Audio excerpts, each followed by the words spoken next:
What's up, everybody, and welcome to WWF Book It Better 1994. I am Max Whitman, joined by Maxine. Hi, guys. And tonight we are bringing Monday Night Raw. Admittedly, this episode is going up very, very late on Friday. We are running late, but we are going to get it up tonight. We are actually recording and posting in the same day. That doesn't happen very often. Ordinarily, we have all these booked out and recorded ahead of time, and then we just kind of put them up. But this one is being recorded now and posted in the next 10 minutes or so. So we are as live gets. And speaking of 10 minutes, the running bet here is that if this video takes longer than 10 minutes, I get stuck taking care of Maxwell Whitman all day tomorrow, and Maxine gets the break. Yeah. So we are now 54 seconds into this video. This is going to be an episode of Monday Night Raw. It's going to be a short one. I took the cheap way out. I was real busy this week, busy this weekend, so I don't really have much time. We're still settling into our new studio here. So I took the cheap route out here, tried a little something different with the booking here, booking this a little bit more in a Ring of Honor / New Japan kind of style. And we're going with mostly matches on this episode of Raw. So we're going to get all our storylines in, but we're doing it mostly through tag team matches and singles matches. There's not as many angles here as we have. Tell me your story physically. That's right. I'll tell you a story physically. Oh, really? No, not really. Not really. Anywho, we have our opening, our pre-show here. It's the Power Cats defeating Sparkplug Holly and the Hardy Boys. So maybe seeing, Sparkplug's actually teaming with the Hardys now. So maybe, just maybe, he's starting to come around. Scott the Stray is going to defeat Matt Hardy in about 10 minutes. And Lex Luger is head and shoulders above everybody else. Lex gets a 71. So the match scores a 58, basically what we expected there. So what's the story going on with... Don't try and ask questions to keep this longer than 10 minutes. Hey. This is Everything pre-show. is fair and love and war. What's going on with what? What's going on with Jeff and our... Sparkplug today? Yes, So just them teaming together. No driving lessons today. No? This is just the first time that they're actually in the ring working together as a team. Okay. So it's the Hardy Boys, and Sparkplug joins them to face the trio of the Power Cats. Boy, he has a really bad tan. Yeah, he's super ugly. I'm pretty sure it's like the third time you've mentioned his awful tan. Moving on here. We're 2 minutes and 40 seconds. Moving on. Our next segment. This is an angle with the Power Cats. And the Power Cats are calling out the champs. So this is basically the Power Cats saying, hey, we're coming for those tag team championships. That's our goal. That's what we want. We're Broadway stars, and we want to live the Broadway life. We want to go to Broadway. We're going all the way. We want to take those tag team titles. Okay. So we don't get an answer from Sid and Adam Bomb here. But it scores a 72, a B-, so these guys do pretty well. Boy, he has a really bad tan. Yeah, we know he has a bad tan. Interesting thing to note here, all three of these guys are being rated on their entertainment skills, and all three of them are working without a script. So it scores a 72. So all three of these guys are good on the microphone here. That guy looks old. Oh, he's actually young in the game. Really? Yeah, he's, that's Jeff Jarrett. He's maybe 28, 29 in the game. Yeah, he needs to cut his hair. He's going into the WWF Hall of Fame this year. Oh, cool. All right, let's get into our show here. We got Chris Jericho taking on the Macho Man, Randy Robinson. You'll remember, that's not Randy Savage. You remember last week? Yeah, last week, Randy Robinson defeated the Macho Man, Randy Savage, stole his clothes, stripped him naked, put his clothes on, and declared himself the Macho Man, Randy Robinson. Oh, no. Randy Savage is no longer with the company. He's ridden off into the sunset. But we have our own Macho Man, and Chris Jericho decides, you know what, I'm going to beat the new Macho Man. And he does so. The match scores a 79. Oh, that's pretty good. Gets the show off to a strong start. Jericho scores a 66. The Macho Man, Randy Robinson, scores a 77. So is this like the same thing with the Undertaker, the Faker? The Undertaker? No, not so much, not really. This is more Randy Robinson being kind of washed up and just being a little insane. Oh, okay.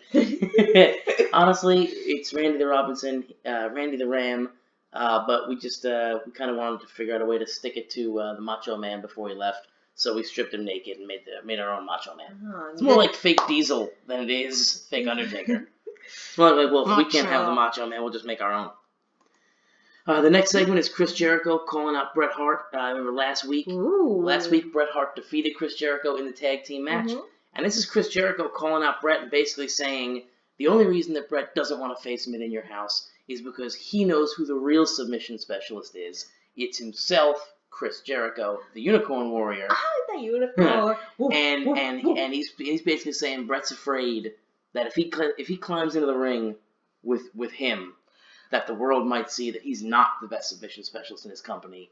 Jericho is. So where is Jericho's level right now? Because I want him to succeed, but let's be honest, Bret Hart is a star. Right. So Jericho technically is he's an upper mid carder. Mm-hmm.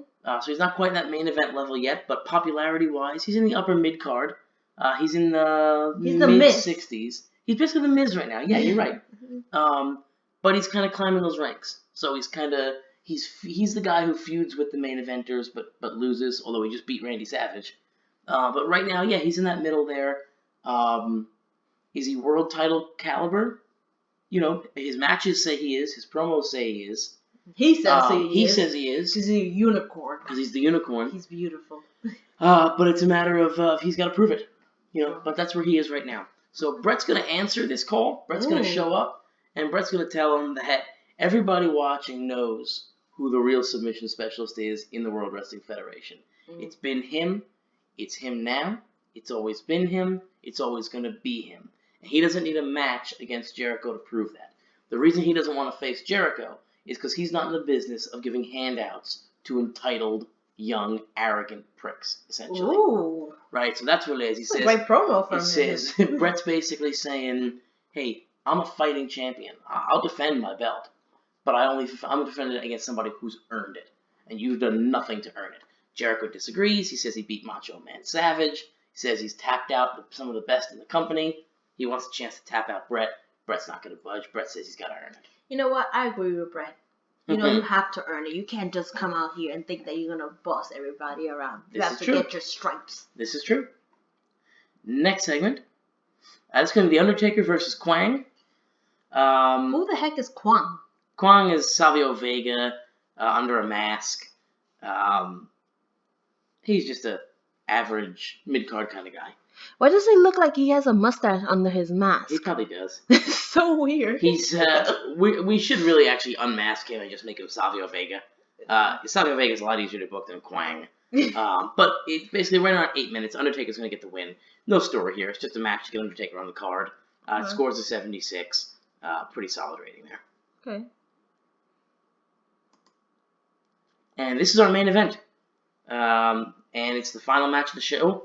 And it is a 6-man tag match between Shawn Michaels, Bam Bam Bigelow, and Owen Hart.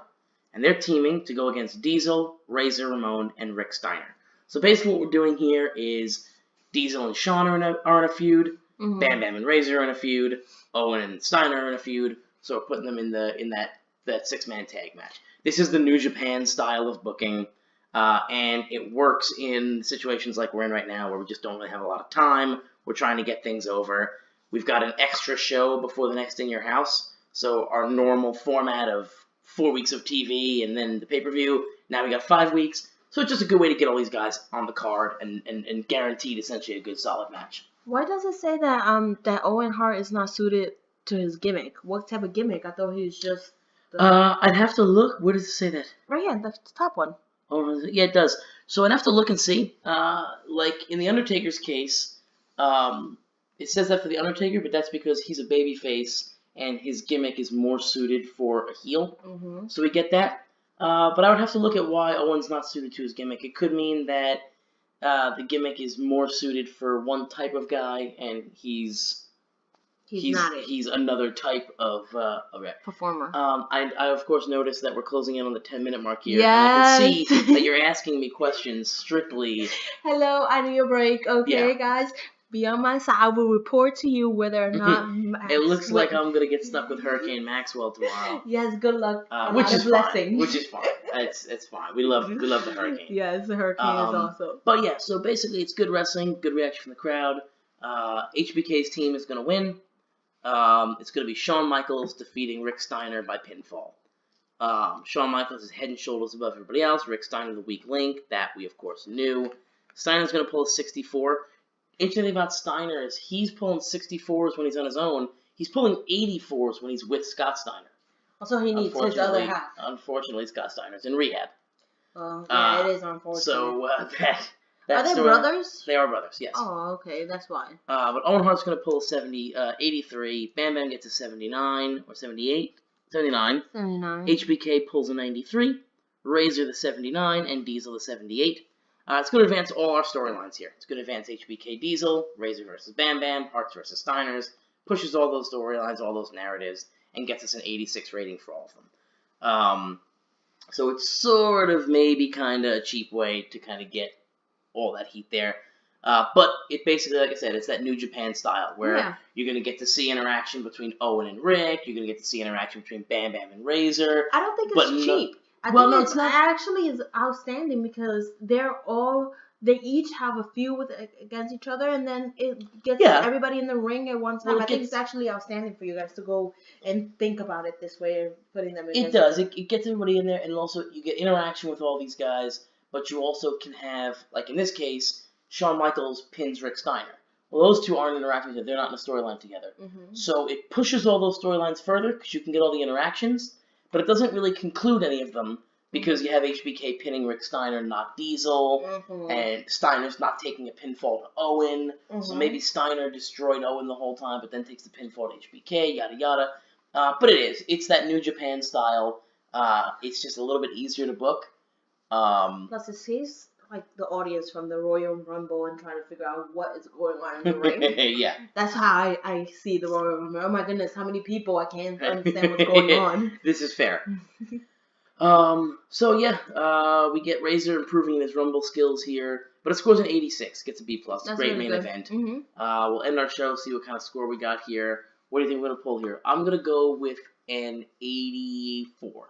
I'm going to say 81. Okay. 84! Oh! Right on the button. But we didn't bet on this, so you're definitely... we get 84. Increase our popularity in 12 regions. Yeah, not really much in the way of actual storytelling here. We tell our stories in the ring for this episode of Raw. That's the way it should be. I do believe it's the way it should be. I do believe it's the way it should be, actually. I like that style. But yeah, so we try and go a little bit of a different route here. Heavy on the matches, light on the angles, the opposite of what we normally do. And we pull an 84 out of it. So, thank you guys for joining. Thank you for listening. I'm over by 3 minutes, which means I get the Hurricane Maxwell tomorrow. That's okay. We love Hurricane Maxwell. Hurricane. You know she's going to be shared. Yeah, so thanks for tuning in. Thanks for checking us out. Come back on Monday for our next episode of Monday Night Raw. And as always, tune in every Monday, Wednesday, and Friday right here. You're going to get our creative meetings. You're going to get our programs here. And keep an eye out. I'll give it a plug right now, a quick plug, because we're getting close. Not that close. WrestleMania. We'll be doing WrestleMania in 1995 coming up. That will likely be the final episode of the 1994 rebook. There is a small possibility we push to SummerSlam 95 if we have some good ideas. But we'll likely be finishing this up at WrestleMania. So keep an eye on where the storylines are going. They'll likely all conclude there at WrestleMania. But fear not, because if you like what we're doing, our next project is Booking It Better, Ring of Honor, Current Day. So we'll be starting that. We'll be finishing this up most likely at WrestleMania. So within the next, I don't know how many episodes that would be. Within the next month or two, we'll be finishing up this series, and we'll be moving on to present day Ring of Honor, where we take Ring of Honor and try and topple the WWE. So if you have any ideas for that, feel free, shoot them over, leave a comment here. If you like what we're doing, though, click subscribe, click follow, leave some comments below. Let us know what you like and don't like. And as always, for Maxine and the entire Book It Better team, I'm Max Whitman, and thank you for joining us tonight.